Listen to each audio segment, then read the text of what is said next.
The Story of Babar, the Little Elephant by Jean de Bruhoff.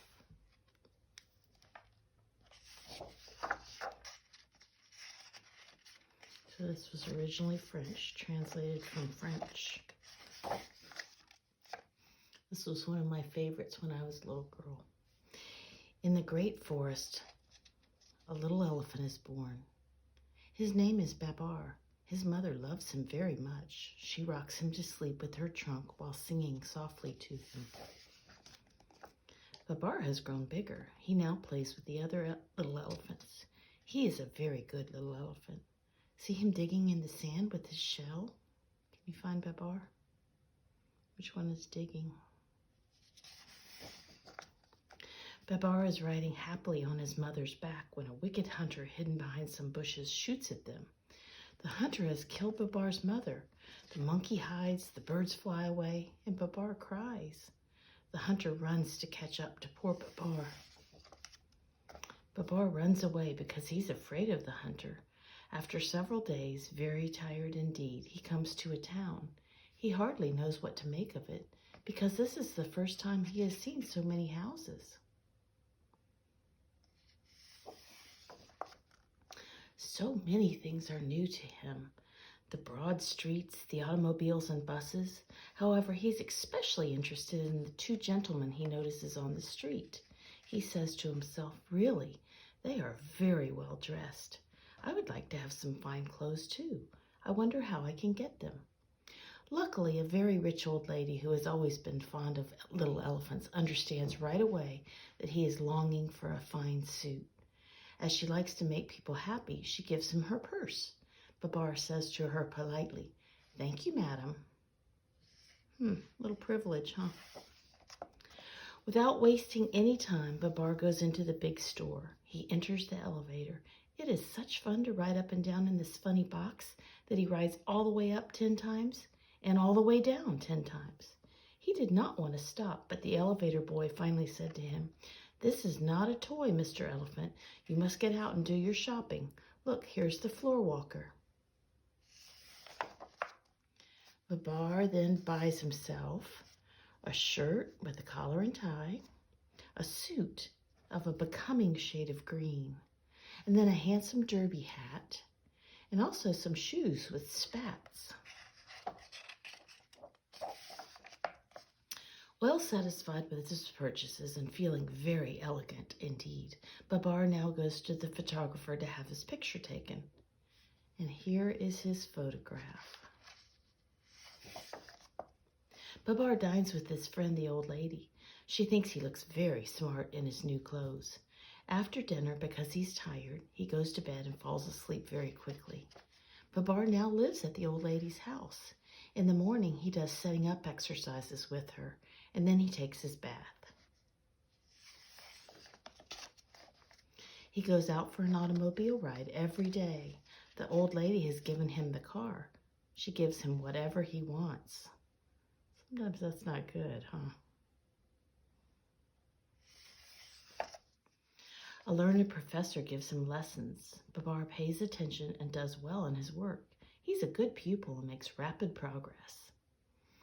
In the evening, after dinner, he tells the old lady's friends all about his life in the great forest.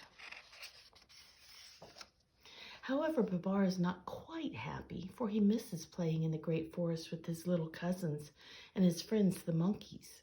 He often stands at the window thinking sadly of his childhood and cries when he remembers his mother.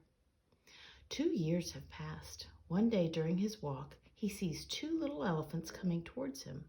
They have no clothes on. "Why," he says in astonishment to the old lady, "it's Arthur and Celeste, my little cousins." Babar kisses them affectionately and hurries off with them to buy them some fine clothes. He takes them to the pastry shop to eat some good cakes.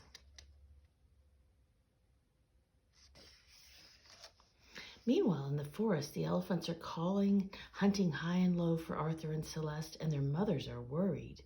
Fortunately, in flying over the town, an old marabou bird has seen them and comes back quickly to tell of the news. "Arthur, Celeste, Celeste, Celeste, Arthur. They're all calling, aren't they? The mothers of Arthur and Celeste have come to town to fetch them. They are very happy to have them back, but they scold them just the same because they ran away. Babar makes up his mind to go back with Arthur and Celeste and their mothers to see the great forest again. The old lady helps him to pack his trunk. They are all ready to start. Babar kisses the old lady goodbye. He would be quite happy to go if it were not for leaving her. He promises to come back someday. He will never forget her. They have gone. There is no room in the car for the mothers, so they run behind and lift up their trunks to avoid breathing the dust. The old lady is left alone. Sadly, she wonders, when shall I see my little Babar again? Alas, that very day the king of the elephants has eaten a bad mushroom. It poisoned him and he became ill, so ill that he died. This was a great calamity. After the funeral, the 3 oldest elephants were holding a meeting to choose a new king. Just then they hear a noise. They turn around and guess what they see? Babar arriving in his car and all the elephants running and shouting, "Here they are, here they are. Hello, Babar. Hello, Arthur. Hello, Celeste. What beautiful clothes. What a beautiful car." Then Cornelius, the oldest of all the elephants, spoke in his quavering voice. "My good friends, we are seeking a king. Why not choose Babar? He has just returned from the big city. He has learned so much living among men. Let us crown him king." All the elephants thought that Cornelius had spoken wisely, and eagerly they await Babar's reply. "I want to thank you one and all," said Babar, "but before accepting your proposal, I must explain to you that while we were traveling in the car, Celeste and I became engaged. If I become your king, she will be your queen." "Long live Queen Celeste! Long live King Babar!" cry all the elephants without a moment's hesitation. And thus it was that Babar became king. "You have good ideas," said Babar to Cornelius. "I will therefore make you a general, and when I get my crown, I will give you my hat. In a week, I shall marry Celeste. We will then have a splendid party in honor of our marriage and our coronation." Then turning to the birds, Babar asks them to go and invite all the animals to the festivities. And he tells the dromedary, that's kind of like a camel, to go to the town and buy some beautiful wedding clothes. The wedding guests begin to arrive. The dromedaries return with the bridal costumes just in the nick of time for the ceremony.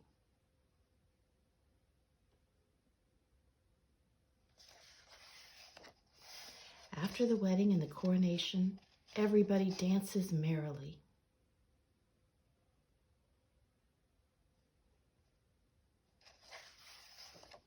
The festivities are over, night has fallen, the stars have risen in the sky.